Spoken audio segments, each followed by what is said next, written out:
ओम नमः शिवाय। आपका हमारे चैनल पर हार्दिक स्वागत है। हमने शिव पुराण के शुरुआती अध्यायों की कथा को आप सभी के साथ साझा किया है और अब हम शिव पुराण के छठे और 7वें अध्याय पर पहुंच चुके हैं। तो आइए इस अद्भुत यात्रा में हमारे साथ जुड़ें और भगवान शिव की कृपा का अनुभव करें। चलिए वीडियो को शुरू करते हैं। शौनक जी कहते हैं, महाप्राज्य सूत जी, आप धन्य एवं शिव भक्तों में श्रेष्ठ हैं। हम पर कृपा कर हमें कल्याणमय शिव पुराण के श्रवण की विधि बताइए, जिससे सभी श्रोताओं को संपूर्ण उत्तम फल की प्राप्ति हो। सूत जी ने कहा, मुने शौनक, तुम्हें संपूर्ण फल की प्राप्ति के लिए मैं शिव पुराण की विधि सविस्तार बताता हूँ। सर्वप्रथम किसी ज्योतिषी को बुलाकर दान से संतुष्ट कर उससे कथा का शुभ मुहूर्त निकलवाना चाहिए और उसकी सूचना का संदेश सभी लोगों तक पहुंचाना चाहिए कि हमारे यहाँ शिव पुराण की कथा होने वाली है। अपने कल्याण की इच्छा रखने वालों को इसे सुनने अवश्य पधारना चाहिए। देश देश में जो भी भगवान शिव के भक्त हों तथा शिव कथा के कीर्तन और श्रवण के उत्सुक हों, उन सभी को आदर पूर्वक बुलाना चाहिए और उनका आदर सत्कार करना चाहिए। शिव पुराण सुनने के लिए मंदिर, तीर्थ, वन प्रांत अथवा घर में ही उत्तम स्थान का निर्माण करना चाहिए। केले के खंभों से सुशोभित कथा मंडप तैयार कराएं। उसे सब ओर फल पुष्प सुंदर चंदोवे से अलंकृत करना चाहिए। चारों कोनों पर ध्वज लगाकर उसे विभिन्न सामग्री से सुशोभित करें। भगवान शंकर के लिए भक्तिपूर्वक दिव्य आसन का निर्माण करना चाहिए तथा कथावाचक के लिए भी दिव्य आसन का निर्माण करना चाहिए।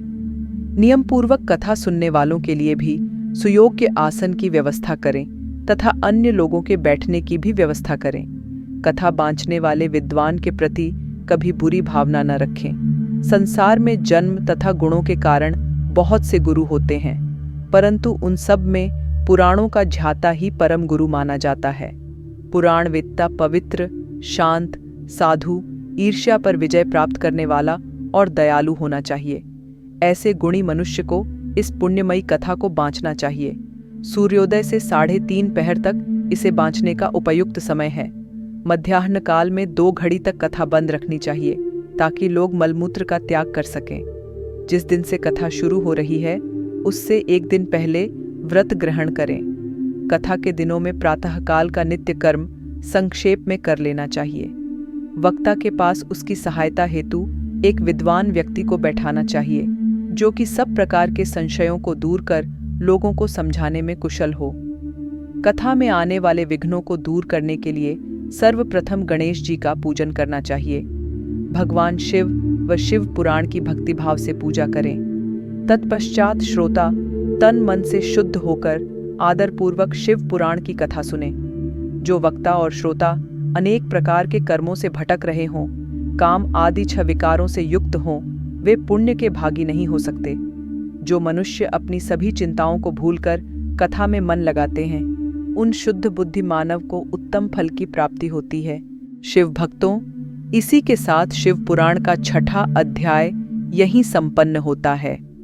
अब आइए आगे बढ़ते हैं और शिव पुराण का 7वां अध्याय आरंभ करते हैं। श्रोताओं द्वारा पालन किए जाने वाले नियम। सूत जी बोले, शीनक, शिव पुराण सुनने का व्रत लेने वाले पुरुषों के लिए जो नियम हैं, उन्हें भक्तिपूर्वक सुनो। शिव पुराण की पुण्यमयी कथा नियम पूर्वक सुनने से बिना किसी विघ्न बाधा के उत्तम फल की प्राप्ति होती है। दीक्षा रहित मनुष्य को कथा सुनने का अधिकार नहीं है, अतः पहले वक्ता से दीक्षा ग्रहण करनी चाहिए। नियम पूर्वक कथा सुनने वाले मनुष्य को ब्रह्मचर्य का अच्छी तरह से पालन करना चाहिए। उसे भूमि पर सोना चाहिए, पत्तल में खाना चाहिए तथा कथा समाप्त होने पर ही अन्न ग्रहण करना चाहिए। समर्थ मनुष्य को शुद्ध भाव से शिव पुराण की कथा की समाप्ति तक उपवास रखना चाहिए और एक ही बार भोजन करना चाहिए। गृष्ट अन्न, दाल, जला अन्न, सेम, मसूर तथा बासी अन्न नहीं खाना चाहिए। जिसने कथा का व्रत ले रखा हो उसे प्याज, लहसुन, हींग, गाजर, मादक वस्तु तथा आमिष कही जाने वाली वस्तुओं को त्याग देना चाहिए। ऐसा मनुष्य प्रतिदिन सत्य, शौच, दया, मौन, सरलता, विनय तथा हार्दिक उदारता आदि सद्गुणों को अपनाए तथा साधु संतों की निंदा का त्याग कर नियम पूर्वक कथा सुने। सकाम मनुष्य इस कथा के प्रभाव से अपनी अभीष्ट कामना प्राप्त करता है और निष्काम मोक्ष प्राप्त करता है। सभी स्त्री पुरुषों को विधि विधान से शिव पुराण की उत्तम कथा को सुनना चाहिए। महर्षि, शिव पुराण की समाप्ति पर श्रोताओं को भक्तिपूर्वक भगवान शिव की पूजा की तरह पुराण पुस्तक की पूजा भी करनी चाहिए तथा इसके पश्चात विधि पूर्वक वक्ता का भी पूजन करना चाहिए। पुस्तक को रखने के लिए नया और सुंदर बस्ता बनाएं। पुस्तक व वक्ता की पूजा के उपरांत वक्ता की सहायता हेतु बुलाए गए पंडित का भी सत्कार करना चाहिए।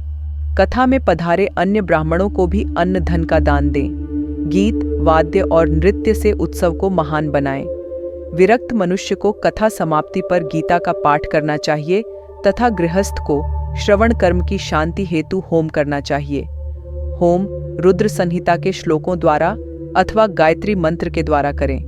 यदि हवन करने में असमर्थ हों तो भक्तिपूर्वक शिव सहस्रनाम का पाठ करें। कथा श्रवण संबंधी व्रत की पूर्णता के लिए शहद से बनी खीर का भोजन 11 ब्राह्मणों को कराकर उन्हें दक्षिणा दें। समृद्ध मनुष्य 3 तोले सोने का एक सुंदर सिंहासन बनाए और उसके ऊपर लिखी अथवा लिखाई हुई शिव पुराण की लिखी पोथी विधिपूर्वक स्थापित करें तथा पूजा करके दक्षिणा चढ़ाएं। फिर आचार्य का वस्त्र, आभूषण एवं गंध से पूजन करके दक्षिणा सहित वह पुस्तक उन्हें भेंट कर दें। शौनक, इस पुराण के दान के प्रभाव से भगवान शिव का अनुग्रह पाकर मनुष्य भवबंधन से मुक्त हो जाता है। शिव पुराण को विधिपूर्वक संपन्न करने पर यह संपूर्ण फल देता है तथा भोग और मोक्ष प्रदान करता है। मुने, शिव पुराण का सारा महात्म्य जो संपूर्ण फल देने वाला है मैंने तुम्हें सुना दिया है। अब आप और क्या सुनना चाहते हो? श्रीमान शिव पुराण सभी पुराणों के माथे का तिलक है। जो मनुष्य सदा भगवान शिव का ध्यान करते हैं, जिनकी वाणी शिव के गुणों की स्तुति करती है और जिनके दोनों कान उनकी कथा सुनते हैं, उनका जीवन सफल हो जाता है। वे संसार सागर से पार हो जाते हैं। ऐसे लोग इहलोक और परलोक में सदा सुखी रहते हैं। भगवान शिव के सच्चिदानंदमय स्वरूप का स्पर्श पाकर ही समस्त प्रकार के कष्टों का निवारण हो जाता है। उनकी महिमा जगत के बाहर और भीतर दोनों जगह विद्यमान है। उन अनंत आनंद रूप परम शिव की मैं शरण लेता हूँ।